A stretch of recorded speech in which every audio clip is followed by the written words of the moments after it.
We play a lot of board games at my house, and fumbling over the board has ended more than a few prematurely.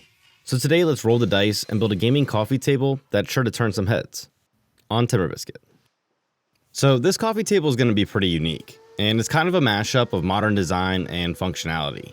So with that in mind, I wanted to pick a wood species that would really accentuate those features. And because it has a ton of character, I decided to go with walnut for this build. But before we get too far into how to build this coffee table, let's take a quick look at the design. So the idea for this table is pretty simple. There'll be two large mitered boxes that will stack on top of one another. And while the lower box will feature a drawer on either side, the top box is open for quick access to extra game pieces. But where this coffee table gets really unique is the fact that it sits upon a Lazy Susan. And the idea is that there'll be a pin that will lock the Lazy Susan in place when you're not gaming, but it's free to spin when you are. So everyone gets easy access and a good view of the board. So once I had the box parts milled down to their final thickness, I went ahead and laid them out so that I could orient the grain pattern. And then from there I could mark out the center so I can achieve a nice waterfall edge for all those wraparound miters. Now given the size of these boxes and these boards, I'm not going to be able to get everything quite perfect for the wraparound miter, but we should be able to get close enough to cheat it. And I'll talk more about how we achieve that when we get there. So again here I'm laying out the orientation as well as marking my boards with eyes and O's so when I joint them I have nice complementary angles if the joiner's off at all. I also place some indicator marks so that I know where the center of the board is, that way I can easily match these up when it comes to do those wraparound miters. And then from there I can use my jigsaw and rough cut everything in half. Now at this point I'm going to be left with a stack of boards that I need to joint over at the joiner, but it's a lot easier to joint these shorter boards than it would be to joint the 8-footers. Then like the 8th letter of the alphabet, I next took the boards over to the joiner and jointed one edge. Now here I'm only going to joint the in or outside edge based upon my earlier markings. And then from there I'll head over to the table saw to rip a parallel edge on the opposite side. Now I know a lot of people will do a glue joint right off the table saw, but I much prefer to bring my boards back over to the joiner to clean them up so we get that complementary angle that I talked about a little earlier. And I know that's an extra step that not everyone wants to do. But like that flat earther who said he'd walk to the edge of the earth to prove me wrong, they'll come around eventually. Gesundheit. Alright, so next I could check all the edges to make sure they're pretty flat. And I like to do that just using a really long straight edge. And then from there I can head back over to the joiner and take a light pass to give me that complementary angle. And I should have mentioned this earlier, but when you are marking those I's and O's for the inside and outside facing edges of your board, make sure you put them inside your line enough that you don't lose them when you're ripping down your boards. Yeah, that's worth the effort. Next I can grab my shred edge again and use it to mark a few tick marks so that I can plunge in a few dominoes to make sure these guys stay flat and parallel during the glue up.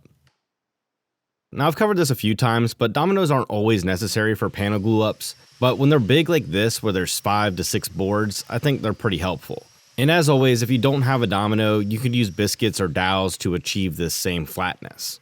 The biggest concern here is that because this is 3/4 inch thick material, it's more prone to sliding when applying clamping pressure.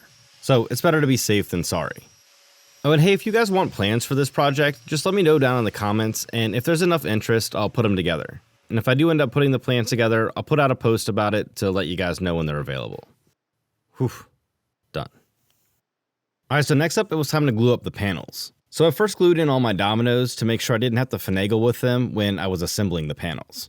I only have 6 parallel clamps that are large enough to fit these panels, so I had to do these glue ups a total of 4 times.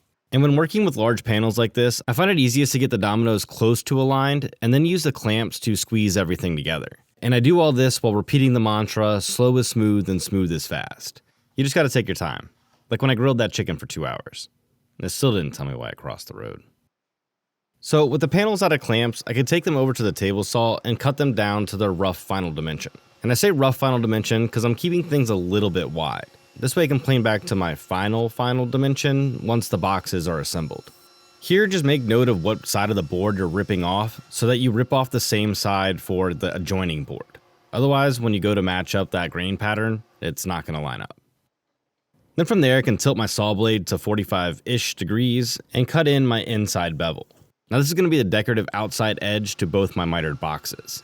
So I'm going to leave about 1/4 inch of material there and then just use that 45-degree bevel to give me a nice edge treatment. And it's important that we do this step now. If we try to do it later, it's going to be really difficult to get a nice even bevel around the outside edge of those boxes, and even more difficult to achieve once the boxes are already assembled. And don't worry if that sounds a little confusing, it'll make a lot more sense here in a minute. Next it was time to cut out my box bottoms, tops, and sides. And to do that, I'm going to use my track saw. Now here I'm aiming for panels that are just oversized what my final dimension is. And that's because I want to get as close as I can with the track saw, but I'm not going to cut my 45-degree miters using the track saw.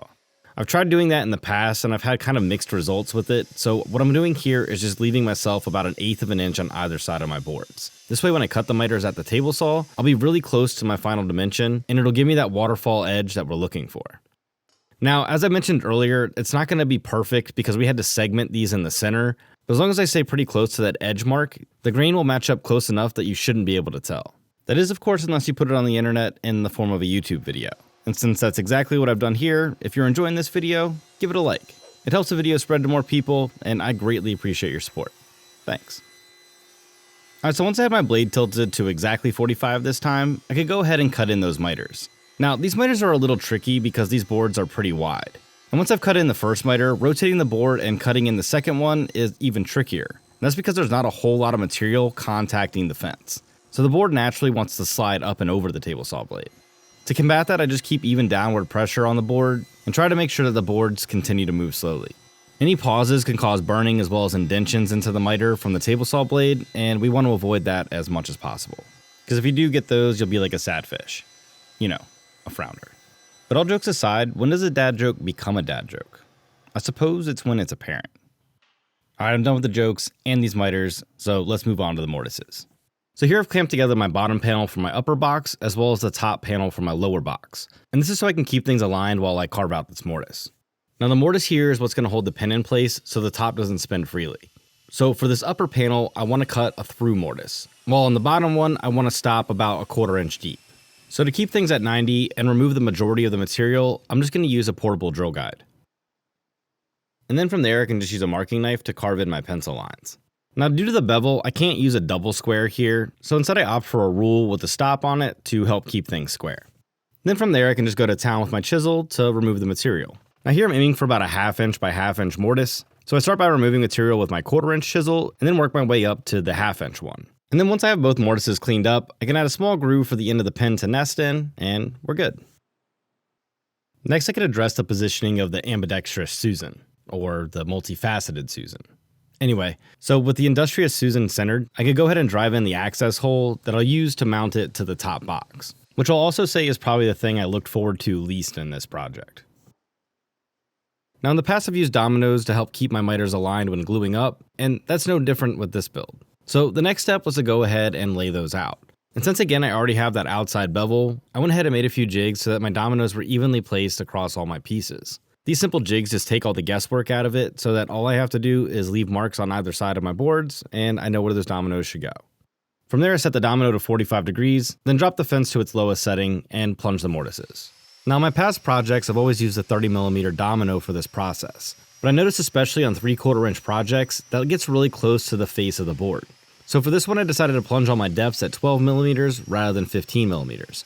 Now the downside is that I'm going to have to cut all those dominoes a little shorter, but on the upside I don't have to worry about plunging through to the outside face. Or at the very least getting so close that when I sand back I expose a domino. Don't ask me about how I know that one.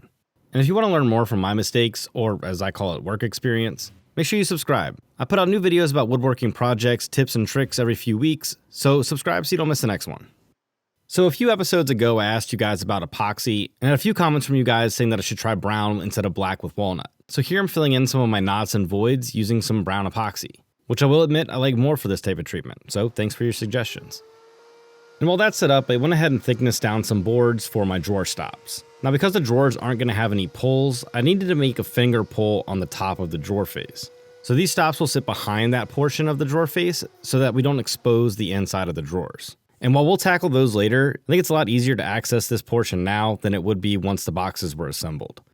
So once I had them thickness down, I could go ahead and lay out the joinery for them. And again here, I'm just going to use dominoes to make sure that they stay aligned. Now because we want the drawer faces to sit flush with our bevel, I want to set these back 3/4 of an inch, since that's the thickness of my drawer front. Once I have that all marked out, I can again just use the domino to plunge in the mortises. And since I have the fence set to 10mm in height here, when I flip the domino vertically and plunge those mortises, I'm going to offset those by 10mm from the edge. This way the drawer stop will align with the 3/4 inch gap. And I guess that makes more sense than when I shot that video of my shoes, even though it was pretty good footage. Alright, next I can trim down those dominoes to the 24mm we discussed earlier. And to do that, I just pop the full-size 30mm domino into this jig and trim it down over at the bandsaw. It works great to keep my fingers away from the blade and makes quick work of the dominoes. Then from there, we're on to gluing up the boxes. So again here, I tapped in my dominoes and glued them in place before doing the final assembly. And again, that saves a ton of time during the glue up. And to glue up these carcasses, I'm going to use Titebond Extend 2. Doing so allows for a lot more open time and working time during the glue ups and a lot less stress on my shoulders. Another good tip is to go through and practice your glue up before you actually do it so that you can go through the motions. Believe me, there's nothing worse than fumbling around looking for a clamp when you think you're ready to go. It's kind of like when I ask my son if he's ready for baseball practice and he says yeah, but he comes to the front door with no cleats, no glove, and his pants on backwards. Don't worry, we've all been there. And with large casework like this, it also doesn't hurt to have an extra set of hands. Luckily my wife puts up with my shenanigans and is happy to help me out. Now when it comes to clamping up miters, I like to use 2 strap clamps on either end if I can, and then put clamps along the center of my joints. This way I can stack clamps vertically and horizontally, and get even clamping pressure across the entire joint. I also like to pop a few clamping squares in when I can, just to hold things square while the glue dries. Then the next day I can come back in the shop and give the outside of my carcasses a quick sanding. This will remove all those rough marks and let me see if I need to do any adjustments or clean up any of the miter joints. It's also a good opportunity to sand all those epoxy spots flush to make sure we don't need to apply anymore. And thankfully, we're looking good. From there I can go ahead and trim down my drawer stops to their final length. I left these a little long before because I wanted to wait until the boxes were assembled to cut them to their final length. This is because those miter joints might shift a little bit one way or another, and I didn't want to have to fight with that when I was trying to pop these in. The good thing is the joinery is already cut, so getting them aligned wasn't too difficult. Yeah, I'd say that's looking pretty tight. Now, before I went any further with installing the drawers or the hardware, I wanted to go ahead with my edge treatments. And that's because once those are installed, this is going to be a lot more difficult to do, and I don't want to get the sawdust all inside the hardware. So what I first did was just round over those mitered corners slightly with a sanding block. And then from there I could take my hand plane and clean up the carcass fronts. Again, this is why we left these a little wide. Using the hand plane also allows me to finesse any offsets that may have occurred during the glue up and smooth them out for a nice even edge. The only thing to watch out for when you're doing this is that you want to avoid the cross grain on the next edge. And that's because if you just plow through that 90-degree corner, you're more than likely going to get some tear out. So just be careful around those corners and slow down and make the turn. From there I can just use another sanding block to clean up any of the saw marks that are inside the bevel, and we can get on to installing the drawer slides. Now I'm going to be using Bloom soft close drawer slides for this project, as I've done on many projects in the past, so I'm not going to dive into exactly how to install them. If you want to check out any of those videos, I'll leave some links in the description. But this project does differ slightly from those builds, in that on this one I'm going to be using dovetailed drawers alongside Bloom soft close drawer slides. So the assembly for these are going to be slightly different. I'm also going to be using 5/8 inch thick stock rather than 1/2 inch thick stock like I've used on other projects. So there's a couple of variables that we're going to change up for this one. So the first thing I needed to do was go ahead and thickness that stock down to 5/8 of an inch. And to add some contrast to the dovetails, I'm going to use maple for my drawer box fronts as well as my drawer box backs. Plus I've used maple for a few other projects in my living room, so it should match well with that. So with my stock all square, I can head over to the table saw and rip all my pieces down to their final width. Now as always, I'll say final width loosely because we're going to plane these down to their final thickness once everything's assembled. So once I have all my pieces ripped down to width, I can swap in my crosscut blade and pull out the crosscut sled so I can cut them down to their final length. Now being that these joints are going to be dovetails, I need to rip them down to their overall final length, because the overall final length is what we need to have a nice fitting dovetail. Or maybe just like a 1/16 of an inch over so we can plane back to nice and flush. Since my drawer fronts and backs are too long for a stop block, I'll just leave a mark on my sled and use that to reference and trim them down. For the shorter pieces that are going to make up my sides, I'm going to go ahead and use a stop block. This way everything lines up perfectly. Unlike that person who stole my spot in the queue, yeah, I'm after you. From there I just use a marking gauge to lay out the length for my dovetails around the edges of my boards. Now I'm not going to be hand cutting these dovetails, instead I'm going to use the Panther router. But I find that using the marking gauge really helps with tear out and gives me overall a cleaner dovetail. So once I have everything marked out, I can go ahead and grab one of my tail pieces and clamp it down to the table. From there I'll use a hefty dovetail bit installed in the router and cut the tails. Now the cool thing about using a Panther router is it allows me to variably space these dovetails so they get a clean, less mechanical look to the dovetails. Now the only downside is that because the boards are 3.5 inches wide, I can only space them out but so much. And I'll also say that dialing in the dovetails can take a bit of time, but it's a lot less time than it would take to hand cut them all. And occasionally you do get a little bit of tear out, but that's not a huge deal because I do leave the dovetails slightly proud, meaning there's plenty of space to clean that up with a hand plane later on. So once all the tails are cut, I can go ahead and do a bit swap and then cut the pins. And the pins are cut in exactly the same way, only this time following the outside of the template. So again, the cool thing about this is that once you set up the template once, you can leave it there and cut both your pins and your tails, which makes all the cuts super repeatable and easy to do. Again, it just takes a little bit of setup. Now again, because we're using undermount slides, I'm only going to cut dovetails on the front side of the drawers. And that's because if I place them on the back of the drawer, it's going to leave me this weird pin in the back, and I don't really like the way that looks. So instead on the rear of the drawer box, I'm going to cut in some rabbets. So with the dovetails fitting snugly, I could go ahead and cut down the back of the drawer. I waited to cut this down to its final length to make sure everything fit well with the dovetails first. This way if I made a mistake, I could just chop off the dovetails and reuse the boards. So with all my tree slices cut down, I can go ahead and set up my table saw blade to cut in the groove for the drawer bottom. Now normally I use a dado stack to do this, but my saw was giving me some headaches, so I had to stick with a flat bottom blade instead. No biggie though, all that really means is I have to take a few extra passes.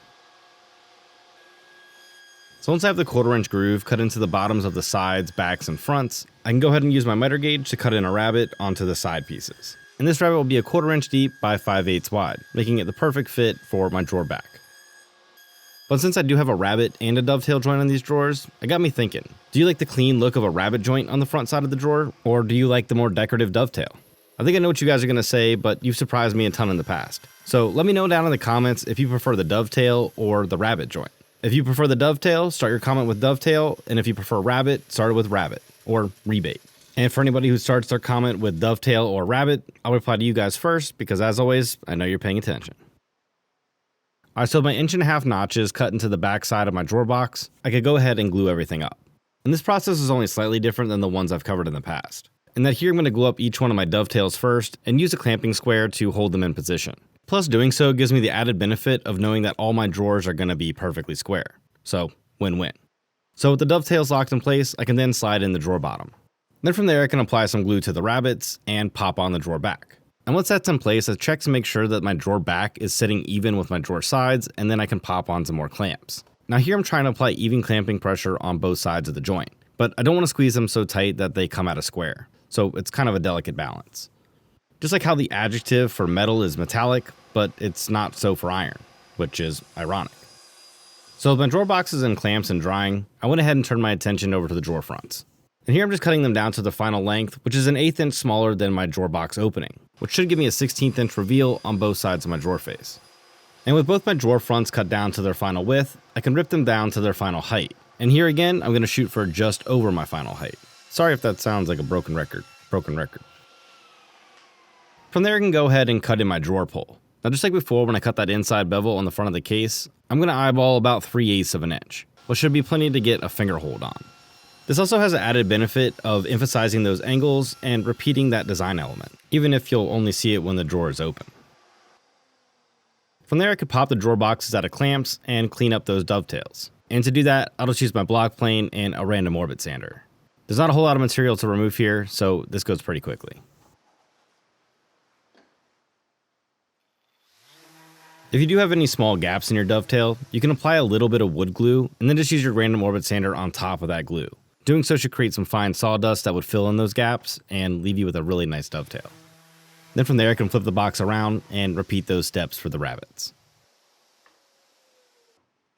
Now, much like I did with the outside carcass, I'm going to flush up the edge of my drawers. This also gives me an opportunity to remove any of the saw marks that were left from the table saw blade when I ripped these down.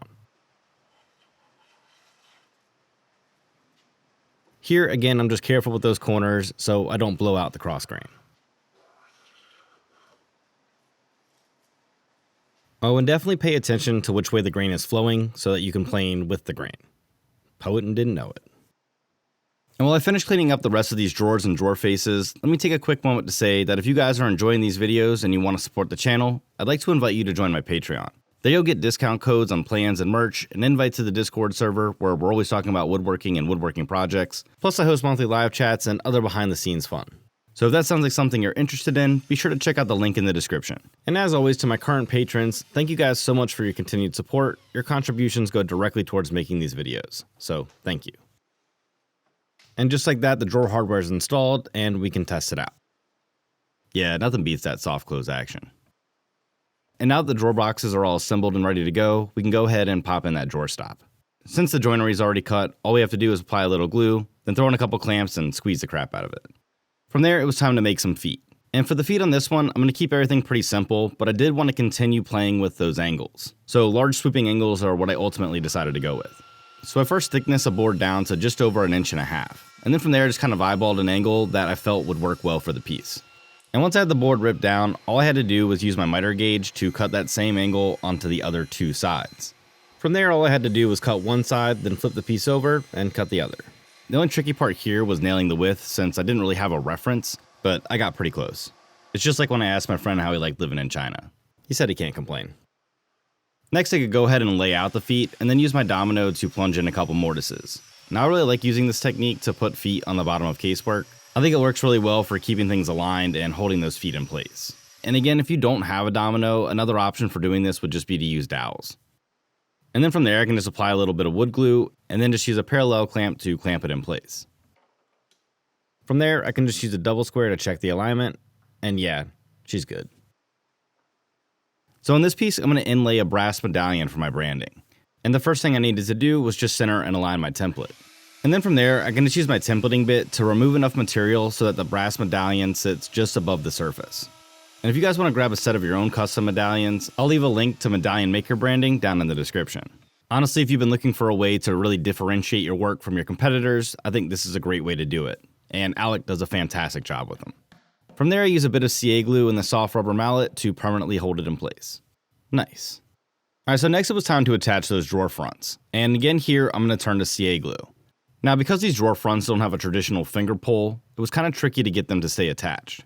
So I just clamped a scrap piece to the back side so that it would help push the drawer out and give me plenty of surface area for that CA glue to adhere. I find that popping the drawers out a little bit really helps get me a good positive connection. And then from there, I can just drive in a couple of screws to hold the drawer face in place. Next, it was time to test out our Lazy Susan action. So I just rested my multifaceted Susan in the center and popped on the top box. And I gotta tell you, it's super smooth. And since we have everything aligned, it's a good time to go ahead and create our pen. So I first milled down my workpiece to just over 1/2 inch, and then just used my bandsaw to cut a strip matching the width. And then from there I could rotate the piece and cut a pen that's level with the groove, which will make sense in a second. And then I can do the same thing with a 1/4 inch piece to act as our little handle. Over at the bench, I just use a block plane to clean up both pieces. And with everything cleaned up, I could go ahead and pop them in place and check the fit. Once I was happy with the fit, I went ahead and sanded an angle on a little handle, and then glued the two pieces together. Next it was time for the finish. And it should be no surprise to the regular viewers of the channel that the finish on this piece is going to be Rubio. I've had excellent results with Rubio monocoat, and honestly I have nothing to complain about with it. It works great, and it's super easy to fix, plus it's incredibly durable. So for a piece like a coffee table where it's definitely going to see some wear and tear, it's perfect. And if you'd like to pick up a can for your next project, I'll leave a link for it and the other items I've used in this video down in the description. And once the finish was dry, I was on to the final assembly. So the Susan attaches pretty simply with 4 screws into the bottom, and then again we placed that mounting hole on the underside so it was somewhat easy to access. Though if I'm being honest, I'm hoping to only have to do this once. So hey, let's cue those beauty shots. This piece was a ton of fun to make. And I think the overall design, simplicity, and wraparound grain pattern turned out perfect. Not to mention, it's a ton of fun to use, which I think is really fitting for a table that's designed for gaming. I really love the simple solution of just using a pin to lock the top in place, and it has a really good mechanical connection. And speaking of the spin, I gotta say, it works really well, which will hopefully give me the strategical advantage I need to finally win at family game night. That is, of course, unless we're on like the 10th hour of Monopoly, in which case we might test out the boundaries of just how quickly this thing can go. And let's not forget about those 2 large dovetailed drawers that are great for storing board games. So if you enjoyed this build and you want to see more, check out this video over here next. Subscribe so you don't miss the next one, and as always, I knew this would work, and I'll see you next time.